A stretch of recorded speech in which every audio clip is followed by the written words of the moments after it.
गुरु, मैं स्वदेश फिर से आपके समक्ष एक नया प्रसंग लेकर उपस्थित हूँ। आशा करता हूँ आपको मेरे पहले वाले वीडियो सारे पसंद आ रहे होंगे। तो देर ना करते हुए चलिए हम लोग आगे बढ़ते हैं।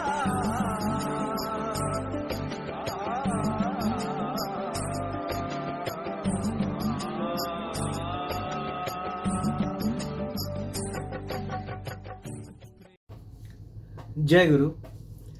आज हम लोग विवाह संस्कार के विषय में, खासकर प्रतिलोम संस्कार के विषय में बात करेंगे।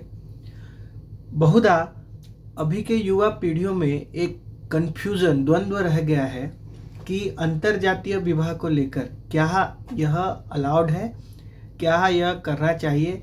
और गलत ज्ञान के वजह से बहुत सारे लोग प्रतिलोम संसर्ग को प्रश्रय देकर आर्य ऋषि मुनियों की परंपरा के अगेंस्ट एक आंदोलन मध्य भी चलाए हैं। इस पर महर्षि व्यासदेव स्वच्छ रूप से बोल रहे हैं, प्रतिलोम स्वर्ज्य विग्रहित उद्बेहितम क्षत्रिय विप्रम वैश्यंच क्षत्रियम विषम सद शूद्रम द्विजः कश्चिना धर्मः पूर्व वर्णजम। यानी a Vipra will only Mary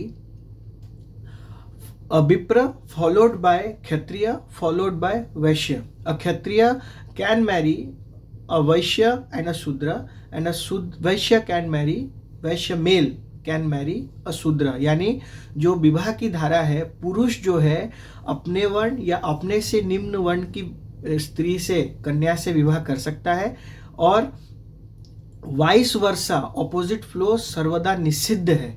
क्योंकि इससे जो जातक जन्म लेंगे वे स्वभाव से, सहजात संस्कार से ट्रेचरस टू इटर्नल धर्म, मतलब जो श्रेय साधु सज्जन है उनका जो दिया हुआ, आज ऋषि मुनियों का जो दिया हुआ परंपरा है, वह उसके अगेंस्ट विश्वासघाती होंगे, उसको मान के नहीं चल पाएंगे, उसको नतमस्तक होके, सरेंडर होके मान नहीं पाएंगे। ये तो महर्षि वेदव्यास की वाणी है। भगवत गीता से कुछ पंक्तियां अर्जुन कुछ इस तरह से प्रतिलोम संसर्ग के विषय में व्याख्या करके बताते हैं।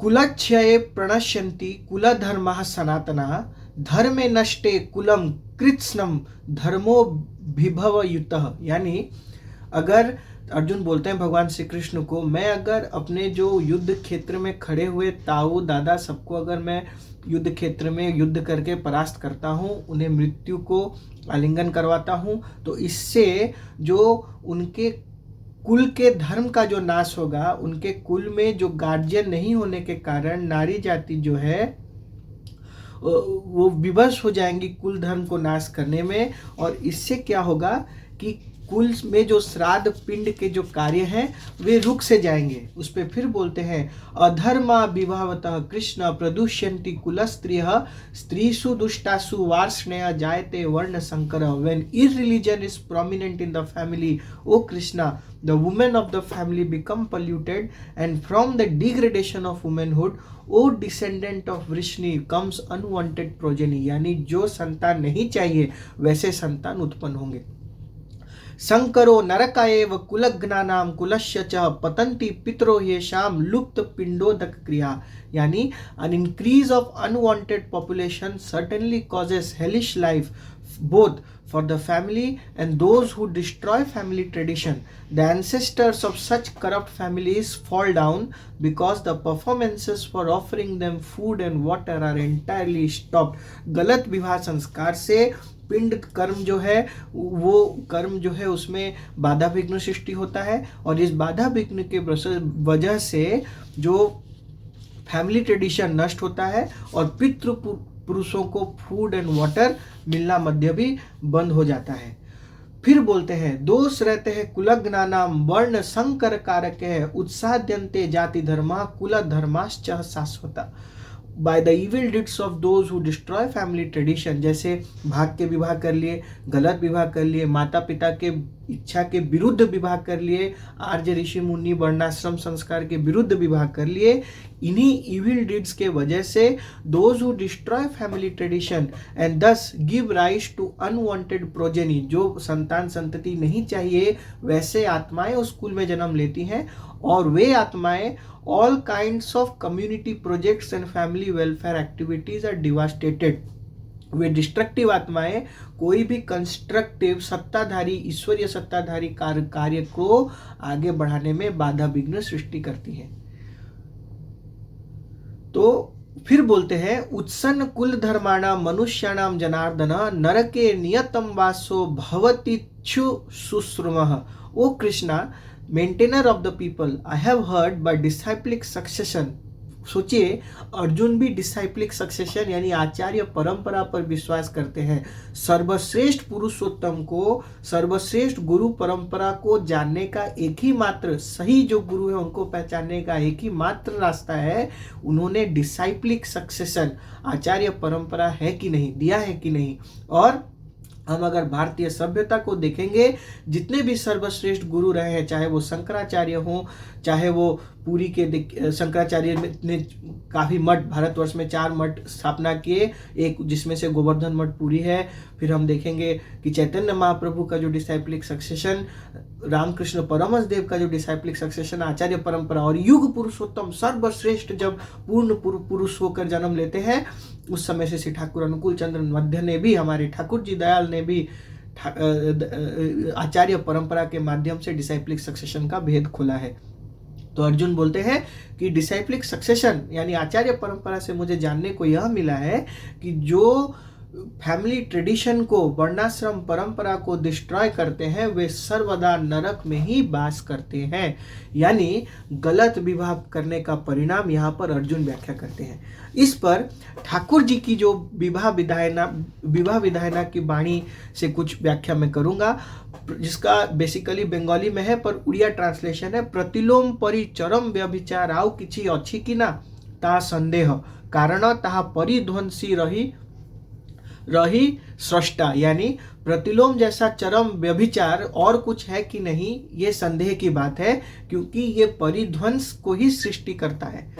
यानी यह है प्रजा परिध्वंसी, यानी प्रजा, इसका संधि विच्छेद अगर किया जाए, प्रजा यानी प्र प्लस जा यानी प्र प्लस जन, यानी प्रकृष्ट रूप में जो जन्म लेते हैं उनको ही प्रजा बोलते हैं, यानी प्रोजेनी। प्रोजेनी शब्द ही आया है प्रजा से, यानी प्रकृष्ट रूप से जो जन्म लेते हैं।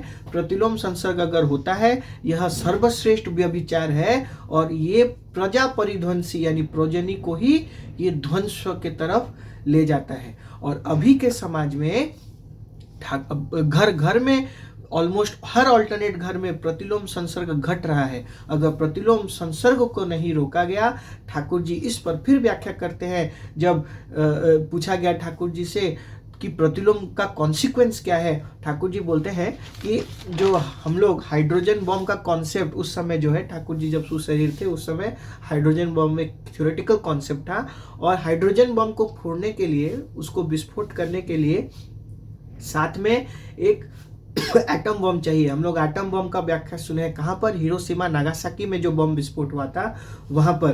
तो एटम बम जब फूटता है, उसका जो कॉन्सिक्वेंस कितना भयानक होता है, ये हिरोशिमा नागासाकी में हम लोग देखे हैं। जापान में आज तक हिरोशिमा नागासाकी के लोग जो है वो फिजिकली या मेंटली हैंडीकैप जन्म ले रहे हैं, क्योंकि वो बम फूटने के कारण उनका जेनेटिक डिस्टॉर्शन हो गया। और हाइड्रोजन बम को फोड़ने के लिए प्लस एक एटम बम का इनिशिएशन चाहिए, यानी एक तो एटम बम फूटेगा ही, साथ में हाइड्रोजन, कितना परिध्वंस होता है। ठाकुर जी बोले हैं प्रतिलोम संसर्ग में अगर होता है तो इस तरह का कैटेस्ट्रोफिक कॉन्सिक्वेंस पूरे सिविलाइजेशन में हो सकता है। एक प्रतिलोम संसर्ग जो है पूरे राम राज्य को सर्वनाश करने में 1 साल से ज़्यादा का समय नहीं लगाएगा। तो इतना भयानक है प्रतिलोम जो जेनेटिक प्रतिलोम संसर्ग यानी उच्च वर्ण की कन्या का जब अपने से नीचे वर्ण के पुरुष से जब विवाह होता है, उससे कुछ ऐसा ही कॉन्सिक्वेंस होता है जो कि सिविलाइजेशन, एक डिवाइन सिविलाइजेशन को, गॉडली सिविलाइजेशन को हेलिश लाइफ की तरफ ढकेलने के लिए आतुर रहता है। और इसका जीवंत उदाहरण हम लोग आज के समय में कई राष्ट्र में देख सकते हैं। मैं नाम नहीं लूंगा, भारत के ही हम लोग आस पड़ोस में अगर देखते हैं, यहाँ पर कितने सारे जो ऐसे राष्ट्र हैं जहाँ पर जबरदस्ती नारी को उठाकर विवाह करने के कारण, जबरदस्ती नारी से विवाह करने के कारण ऐसे ही प्रतिलोम संसर्ग उत्पन्न हुए हैं जो पूरे सभ्यता को विनाश की ओर ले जा रहे हैं। इसलिए भारतवर्ष में भी ईश्वरीय सत्ता को बचा के रखने के लिए हम आर्य लोगों को जागृत होना होगा। प्रत्येक घर में ठाकुर जी की वाणियों को, ठाकुर जी के प्रति प्रेम, उनके आदर्श को पहुंचाना होगा, जिससे कि सही मायने में दीक्षा, वर्णाश्रम प्रदत्त शिक्षा एवं विवाह संस्कार को बचा के रखा जा सके। तभी जाकर हमारा भविष्य सुंदरमय होगा। हमारे भविष्य में आने वाली जो पीढ़ियां हैं वह स्वच्छंद जीवन धारण करके अपना जीवन काट पाएंगे। और इस पर ठाकुर जी एक टर्मिनोलॉजी मध्य यूज किए हैं। प्रतिलोम संसर्ग के जो जातक होते हैं उनमें मेंटल प्रोस्टिट्यूशन एक वर्ड यूज किए हैं। मेंटल प्रोस्टिट्यूशन यानी राई का पहाड़, हम लोग हिंदी में सुने भी है, राई का पहाड़ लोकोक्ति होता है, मुहावरा होता है। राई का पहाड़ यानी छोटे से बात को बड़ा बनाना। अभी के समय में हम लोग देख रहे हैं छोटी छोटी बातों को लेकर लोग मर्डर कर देते हैं, छोटी छोटी बातों को लेकर लोग स्ट्राइक करके कितनों का घर उजाड़ देते हैं, बसों को जला देते हैं। ऐसा क्यों होता है? कारण क्या है? शिक्षा का तो अभाव कहीं नहीं है, घर घर में लोग पढ़ लिख रहे हैं। प्रॉब्लम यहाँ पर है कि जेनेटिक डिस्टॉर्शन, अगर सही उच्च श्रेणी के शुद्ध आत्माओं को न बुला जाए, प्रतिलोम संसर्ग दो तरह का हो सकता है। एक होता है जेनेटिक प्रतिलोम जो कि विवाह की गड़बड़ी से उत्पन्न होता है, और एक होता है सूक्ष्म प्रतिलोम, सबल प्रतिलोम। यानी बहुधा अगर स्वामी स्त्री में अनुराग नहीं रहे, अगर स्त्री किसी भी कारण से स्वामी से उच्च स्वभाव की रहे, या अभी जैसे टर्मिनोलॉजी चल रहा है, दोनों बहुत ज़्यादा पढ़ लिख लिए और विवाह हुआ, प्रेम विवाह हुआ, गंधर्व विवाह। सोचिए सवर्ण में भी गंधर्व विवाह होता है, प्रेम विवाह होता है, और उसके पश्चात दोनों मदिरा पान करते हैं, सिगरेट फूंकते हैं, और उससे जो संतान जन्म लेती है वे सूक्ष्म प्रतिलोम में जानी जाती हैं। यानी उनमें भी मेंटल डिस्टॉर्शन रहता ही है। और यही जो प्रतिलोम है ये मेंटल प्रोस्टिट्यूशन को जन्म देता है। यानी वैसे जातक जो है कोई भी चीज़ों को सरल निर्मल तरीके से नहीं ले सकते हैं, उसको राई का पहाड़ बनाएंगे, ट्रेन जलाएंगे, बसें फूकेंगे और सर्वनाश की तरफ पूरे सिविलाइजेशन को ले जाएंगे। ठाकुर जी बोलते हैं कि जो सूक्ष्म प्रतिलोम है उसको अगर इष्ट केंद्रिक जीवन व्यापन किया जाए तो उसको आने वाले 2-3 पीढ़ियों में ठीक किया जा सकता है इष्ट केंद्रिक लाइफस्टाइल से। किंतु जो जेनेटिक डिस्टॉर्शन है, सुशील ठाकुर जी से पूछते हैं, प्रभु मैं तो सब कुछ जाना, लेकिन अगर प्रतिलोम संसर्ग जो है, जेनेटिक प्रतिलोम जो है, अगर घट भी गया हो तो क्या होगा? तो ठाकुर जी बोलते हैं, सुनो रे मणि, मैं सब कुछ समझता हूँ, सब कुछ जानता हूँ, लेकिन मैं किसी को छोड़ता नहीं हूँ।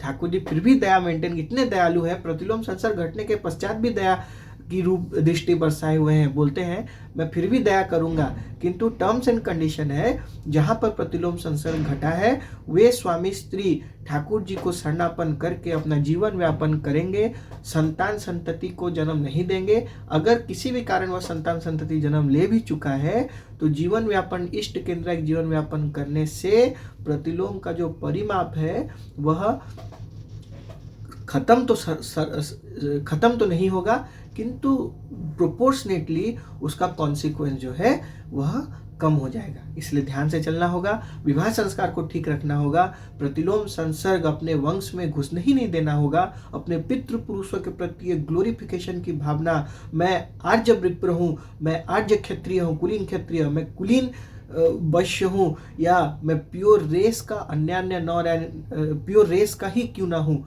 मैं अपने पितृ पुरुषों के धर्म को कभी भी बात देकर किसी भी कार्य को नहीं करूँगा। यह प्रतिज्ञाबद्ध रहने से ही शाश्वत सनातन धर्म, शाश्वत आर्य धर्म भारतवर्ष में संग्रहित होके, संरक्षित होके फल फूल सकता है, नहीं तो सर्वदा ही सर्वनाश है। जय गुरु।